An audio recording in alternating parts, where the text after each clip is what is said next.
vivo X50 Pro Plus。Hello， 大家好，我是王炯，欢迎收看本期小白测评。今天我们又在第一时间为大家带来这台 X50 的超大杯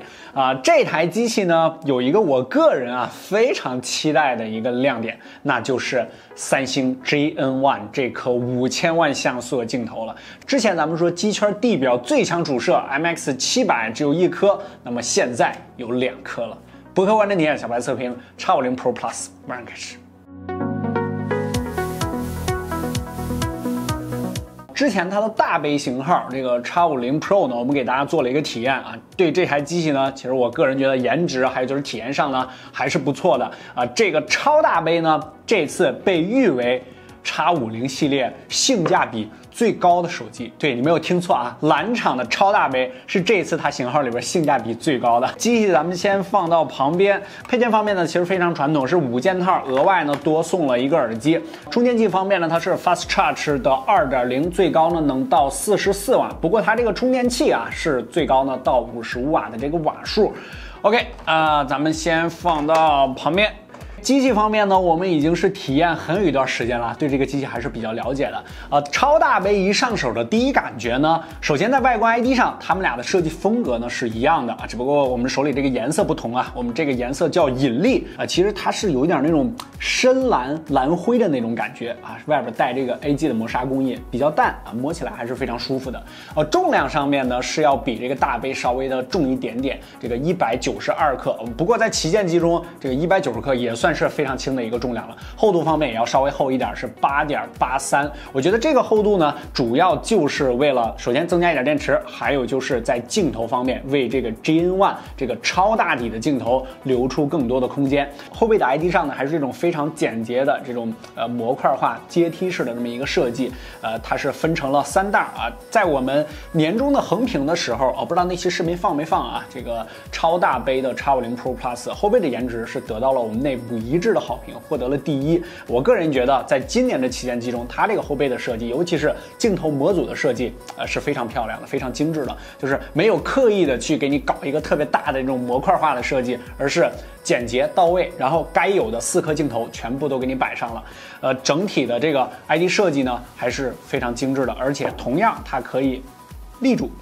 上下呢是全部削平了的，顶部的设计方式呢也和这个大杯是一样的。正面这块屏幕呢，咱们一会儿再说。这个4边呢收的是非常窄，正面的颜值也非常高。由于它是采用了曲面屏的设计，所以说这个厚度呢，即便增加了一点，但是你在握持的时候一点也不感觉这个手机厚。而且还有一个小细节也值得夸奖一下，就是它的这个金属中框跟它这个前后的这个曲面屏过渡的地方，这个侧边非常的圆润圆滑，没有什么沟沟坎坎的地方也没有什么比如突出了一块这个荡手的感觉，这个握起来的时候就是浑然一体，这个还是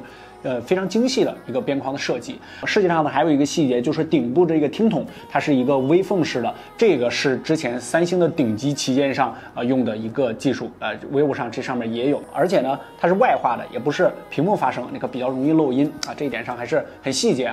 OK， 本期视频最重要的这个影像就是它这个摄像模组。这4颗摄像头呢，参数我先给大家打出来没有一颗是凑数的，没有一颗是随随便便放上的。首先，这个最主要的来自三星的，这个开头咱们就说了 GN1， 这也是我最期待的一颗镜头，这个5000万像素OS 的官方防抖，然后还有就是1.1/3英寸业界最大底，还有就是像素4合一之后呢，它的单像素面积也能达到2.4 μ，而且呢，它有1亿像素模式，就是虽然说是5000万，但是呢，它可以通过差值呢实现1亿像素的直出这都是它相机的特点。另外还有一颗1300万的广角，还有一个1300万的5倍的潜望式镜头，最高呢可以支持到60倍的数码变焦。由于时间原因呢，我们先把样片呢给大家放一下，后续的横屏之中呢，我们再详细跟大家分析一下这颗5000万的三星 GN1 镜头。之前咱们说地表最强 MX700，现在地表最强呢可以说有2了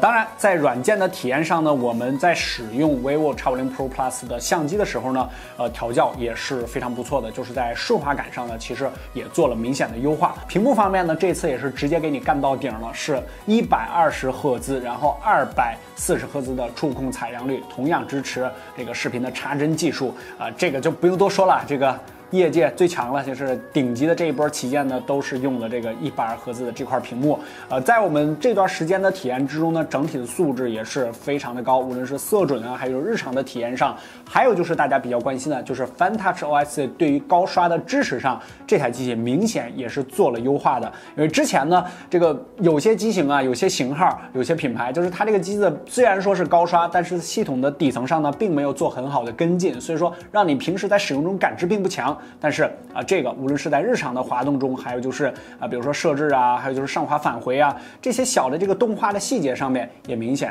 做了这个进一步的高刷的优化。曲面屏啊，这个曲面呢，我觉得选择也是 OK 的，也没有把这个曲面搞得很大，然后这个绿边呢比较明显，也没有这种情况。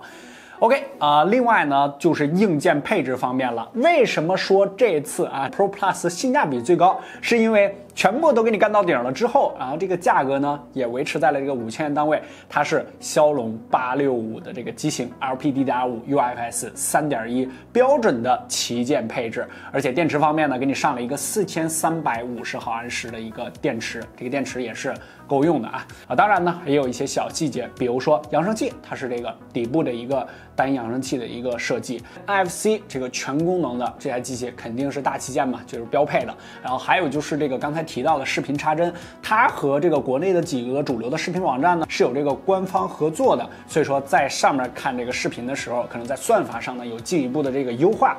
这一点上呢，确实是需要这个播放端，还有就是你的偏远端来一起合作达成的，就是你光你自己有，但是偏远那边不给你做优化这个实际效果呢也没有那么好。蓝厂呢在今年这个机器稍微来的晚了那么一点点不过呢好饭不怕晚这个整体的这个设计呢，还有就是工程的完成度呢是非常高的。OK， 关于蓝厂 X50 的超大杯更多深测详细的内容呢，首先我们的数据库会全面更新它的数据，大家记得扫码关注我们的小白测评微信公众号就可以了。后续的小白测评年终横评中呢，我们会继续深测这台机器，还有跟大家对比的这个情况到时候记得关注我们频道就可以了。不客观的你，小白测评，我们下期视频再见，拜拜！记得微信、B 站、新浪微博都关注小白测评。